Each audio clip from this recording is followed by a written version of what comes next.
everybody. Welcome to my webinar today. Today we're going to look at pathology. There's a lot of information to go over, and of course, I'm just kind of touching the surface here. We'll just go through it as we and touch on what we can in this half hour here.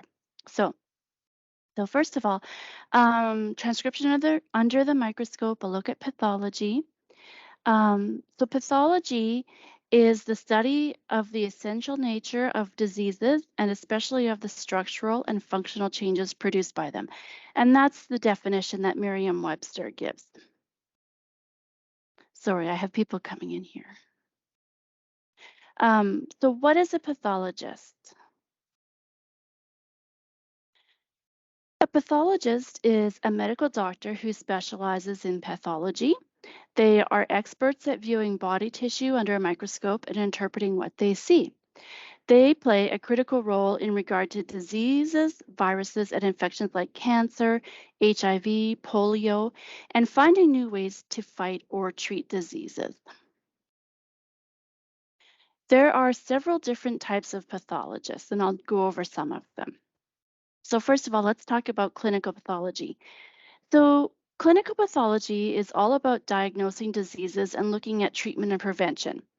Some branches that this may cover are blood bank, clinical chemistry and biology, toxicology, hematology, immunology, and serology, as well as microbiology. Clinical pathologists use microscopes or other tools to study blood, urine, as well as other body fluids. They look at levels of certain chemicals or other substances. After they have the test results, they then make a diagnosis or may decide to do further studies. Let's talk about some of the specimens that are studied in clinical pathology. First of all, we have blood. So blood is used in many tests.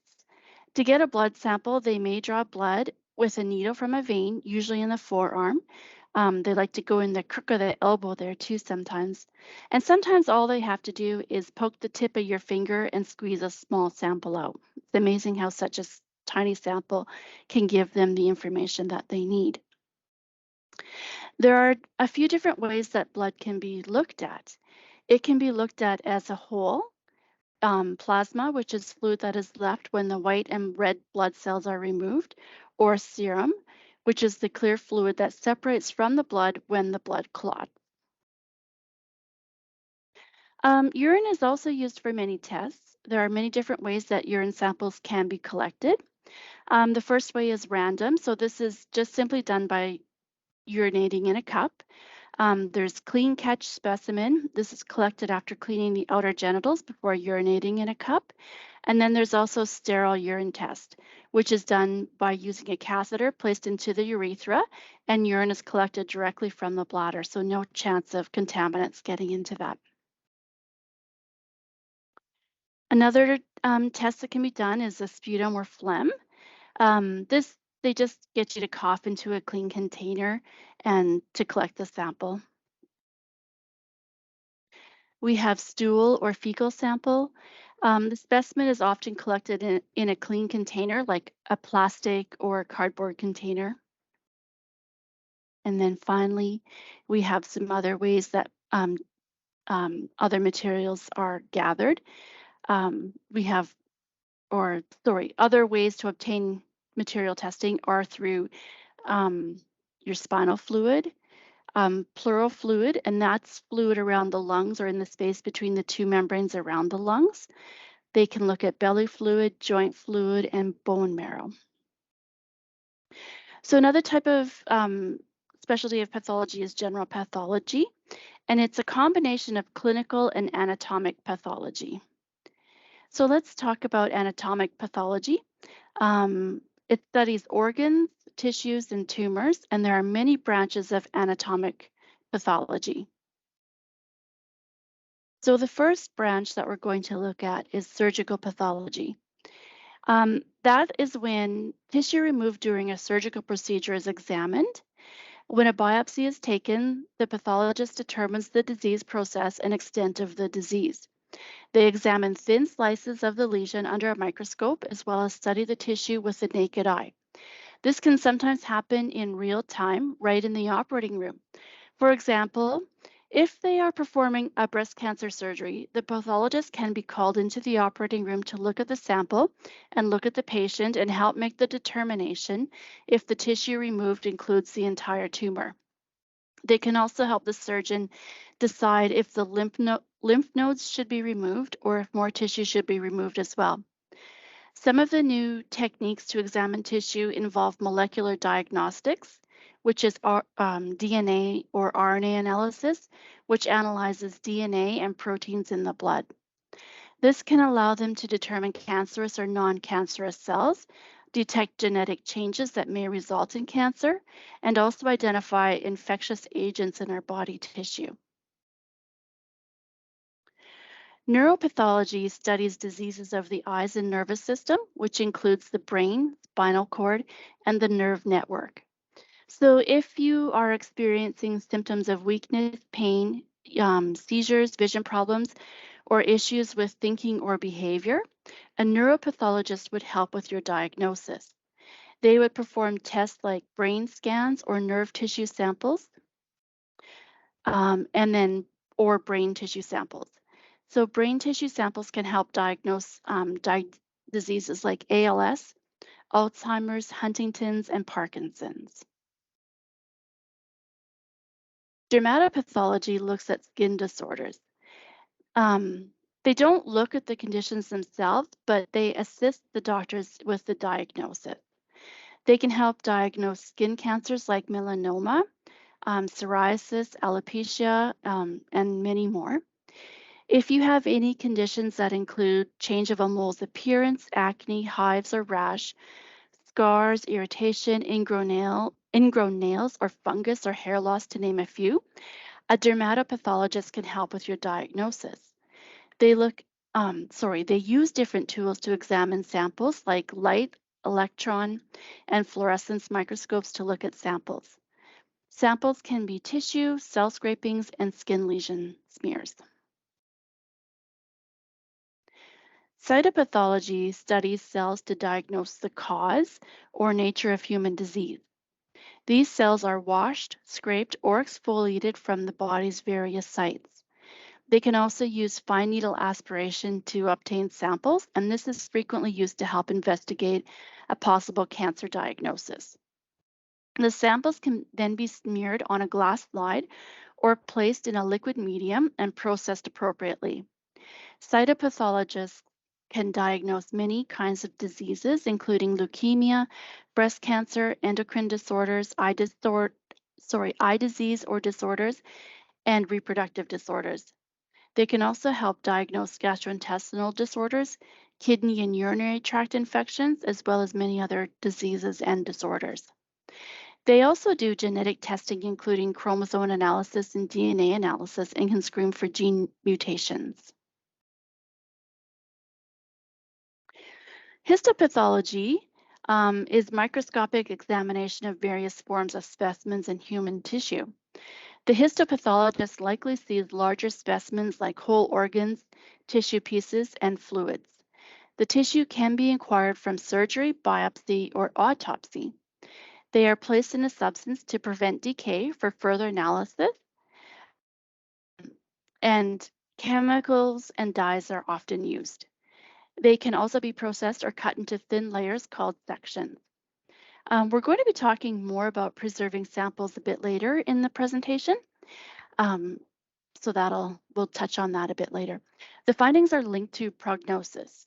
So these indicators may include tumor grade, the extent of the disease spread, and if the cancer was removed with clear margins, which means that there are healthy cells surrounding the tumor. Grading systems depend on what kind of cancer is being graded.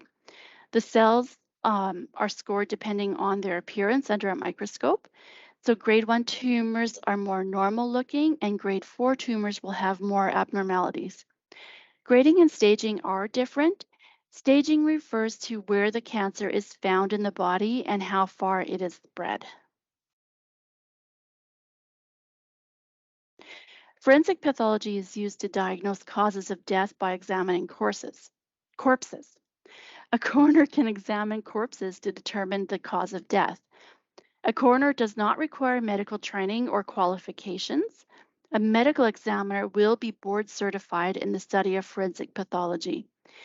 The examination can also include investigating the scene of death, exam of the outside of the body, and an autopsy.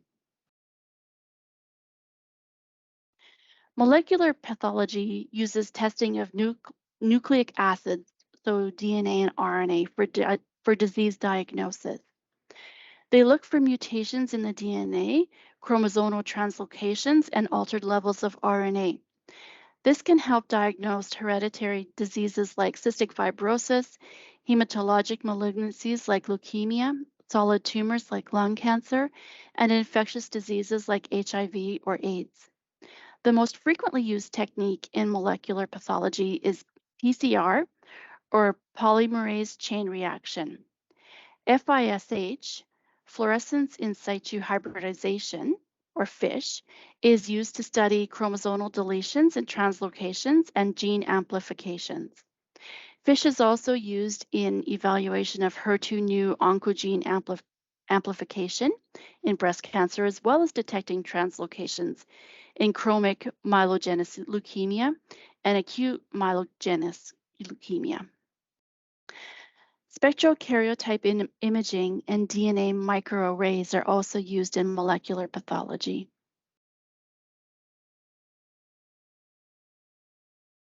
To view cells and tissues under a microscope, very thin, high-quality slices or sections are mounted onto glass slides. Stain is added to differentiate between normal and abnormal structures. Fresh tissue is very delicate and is easily damaged, so it is impossible to prepare thin sections unless it is chemically preserved or supported, like fixed, while it is cut.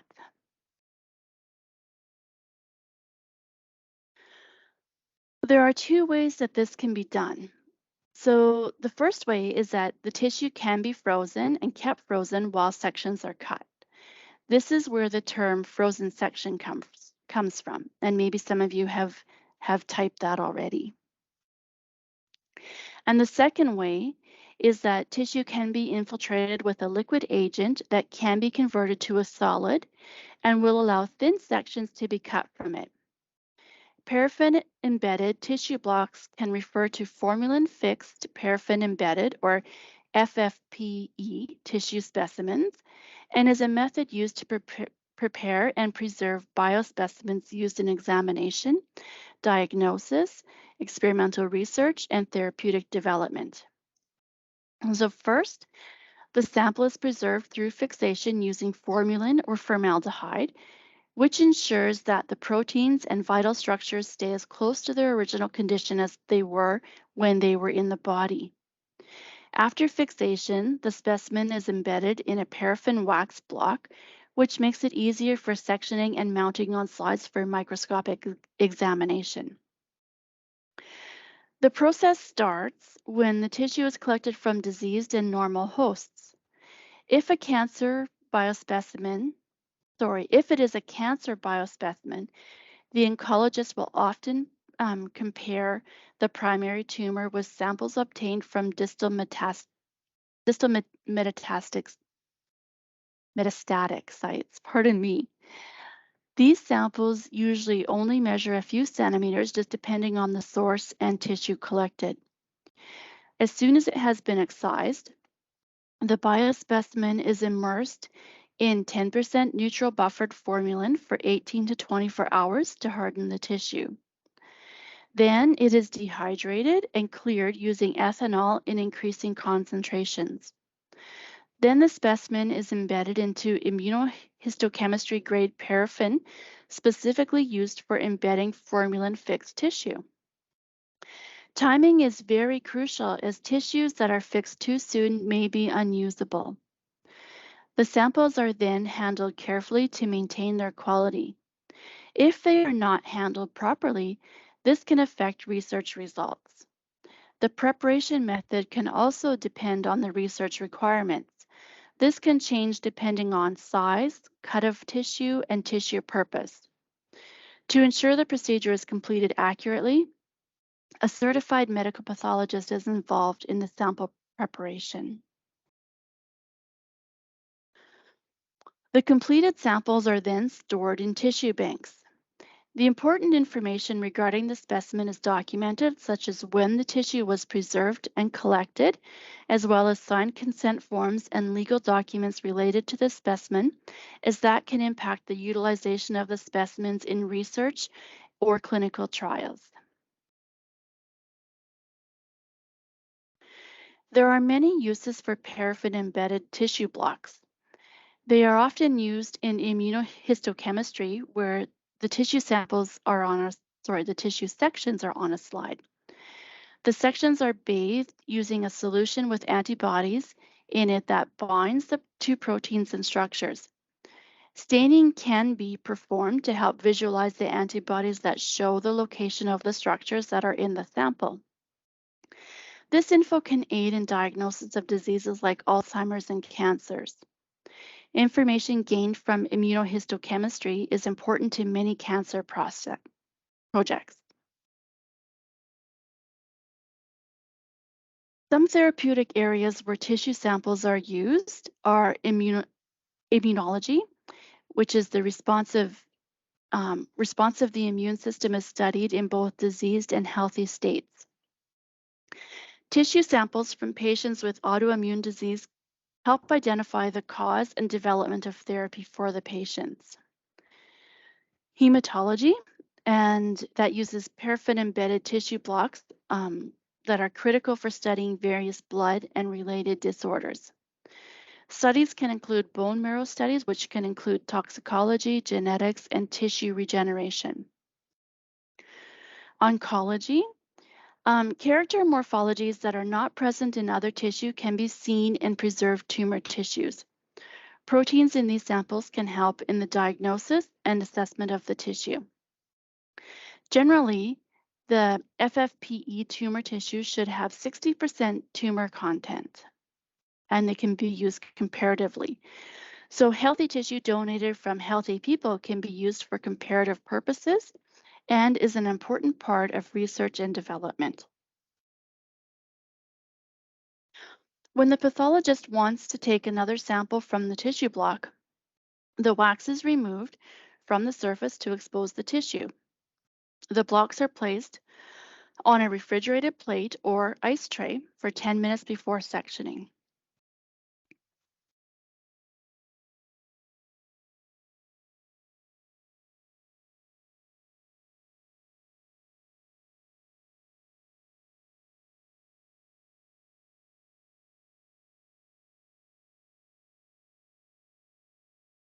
Pardon me.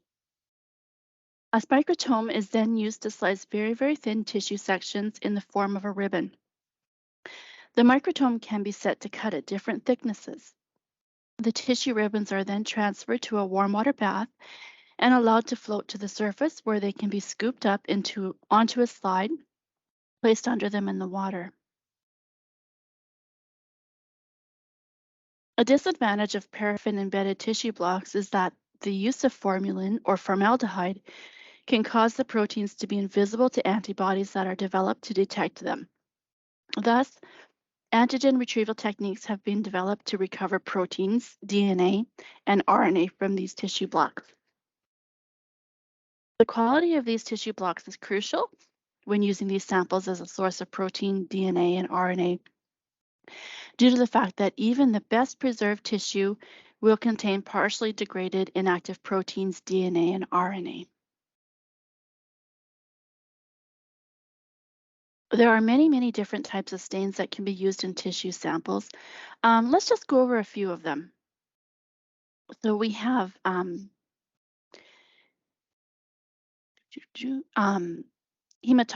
and eosin. So these are two stains which are done in steps. The hematoxylin dye stains the acidic structures, resulting in a purple-blue hue. Eosin is a counterstain that is an acidic dye that targets the basic structures.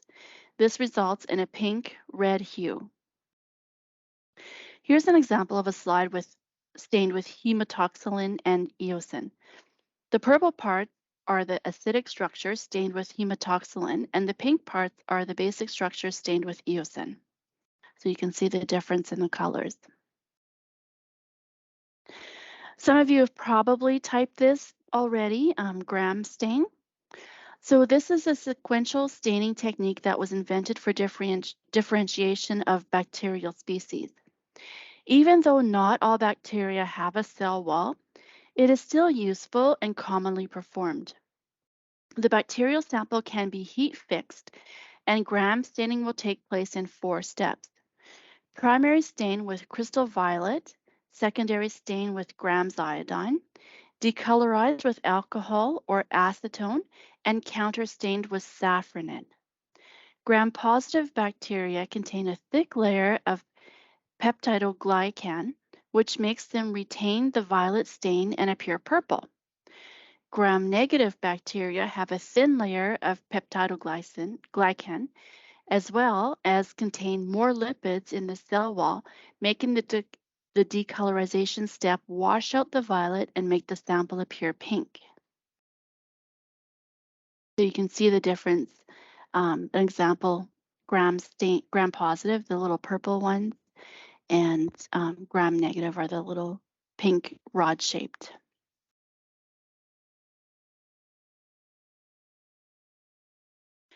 Congo red is a water-soluble blue dye, and it produces a red solution at a pH level of 3.0 to 5.0.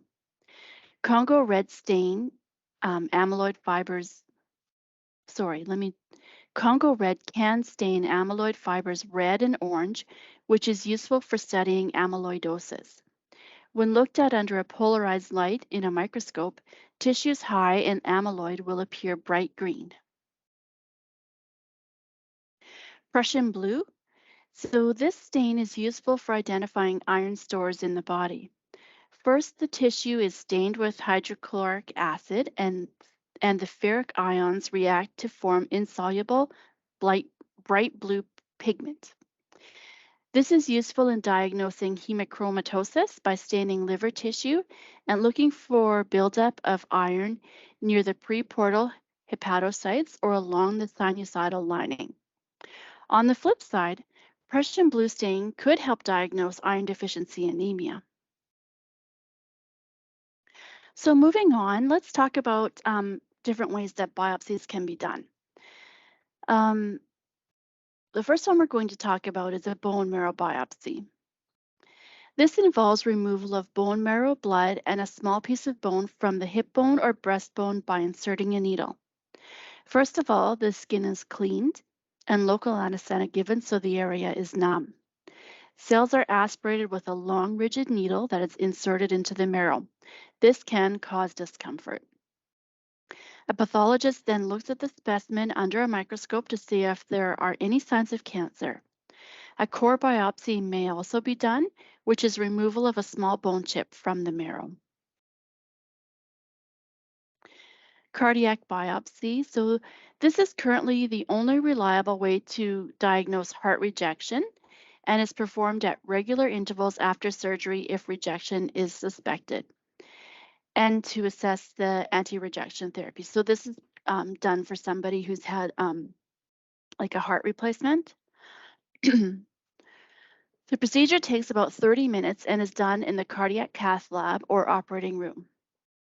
After local anesthetic, a long tube called a bioptome, is inserted through an incision on the right side of the neck and down into your heart. If the neck vein is not accessible, this can be done through a vein in the groin.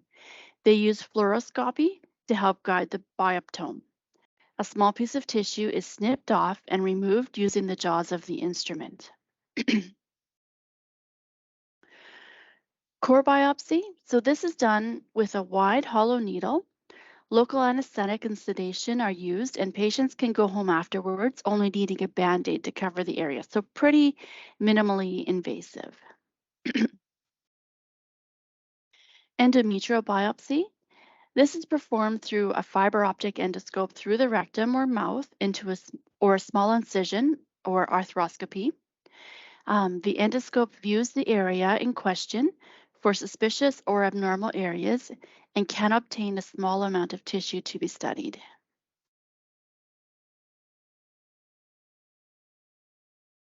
I'm sorry, I missed one. Endometrial biopsy. Let's get the right slide for the right information. A biopsy of uterine lining is taken using a tube which is inserted into the uterus. The sample is then examined under a microscope looking for cancer or other abnormal cells. This can be performed in the office. This next slide here is the picture that I wanted to show you to go with the endoscopic biopsy. This is performed through fiber optic endoscope through the rectum or mouth or a small incision or arthroscopy. The endoscope views the area in question for suspicious or abnormal areas and can obtain a small amount of tissue to be studied. Okay, here we go. Excisional and incisional biopsy. Excisional biopsy is when the entire tumor is removed. Incisional biopsy is when only part of the tumor is removed. Excisional biopsy is known as wide local incision and involves surgical removal of a tumor and some of the tissue around it. The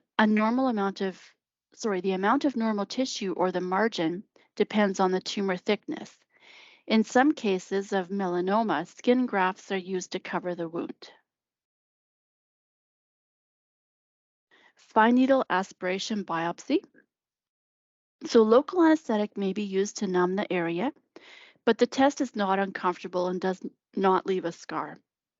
A small needle is inserted into the area of abnormality to obtain a tissue sample. Imaging may be used to guide the needle. This may be used to biopsy lymph nodes to check for disease metastases. And moving on is lymph node biopsy. This entails removal of part or all of a lymph node, and it can be done either by excision or incision. So the whole tumor or just part of the tumor. Needle biopsy. This is usually performed using CT or fluoroscopy, ultrasound, or MR for guidance. This may involve fine needle biopsy or core biopsy, depending on the tissue consistency, the amount of tissue needed, and so on. The needles are long and skinny, and this is performed with local anesthetic and sedation. The needle is inserted through the skin to remove small bits of tissue. This test may not remove enough tissue to diagnose cancer, but is useful to diagnose infections. Next, we have open biopsy. This is a surgical procedure where an incision is made to expose the tumor so that a sample of the tissue can be cut or scraped away. Further surgery may be needed depending on the findings. We have punch biopsy. So this biopsy takes a deeper sample of skin and removes a small cylinder of tissue. Local anesthetic is used. The instrument is rotated on the surface of the skin to cut through the layers of dermis, epidermis, and superficial parts of the fat. And you can see that there's different sizes of punch biopsies that they can use as well, depending on what kind of sample they're taking or how big a sample they need. Sentinel lymph node biopsy.